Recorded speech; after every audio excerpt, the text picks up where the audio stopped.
Uyabona lo mbhali lo lengimthandako lothi there's a decade. There are years when nothing happens, nothing moves. You can't even see the light. Nale tunnel vision leya nje Nkosi yami. You don't have a giraffe view of your future yakho. And yonke into nje ikwenza ufeel disempowered, ufeel powerless. Then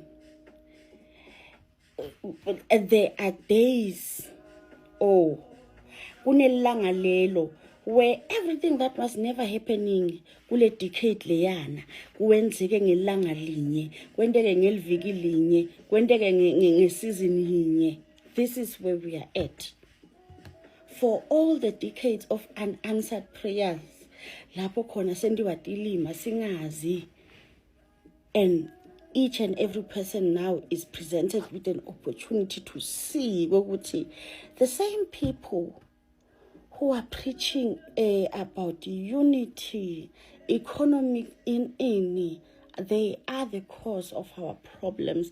The same people who will make you or have us fighting for ipisana Nkosi yami isiqephu sesingwa are eating ihafu bashile timvuthu.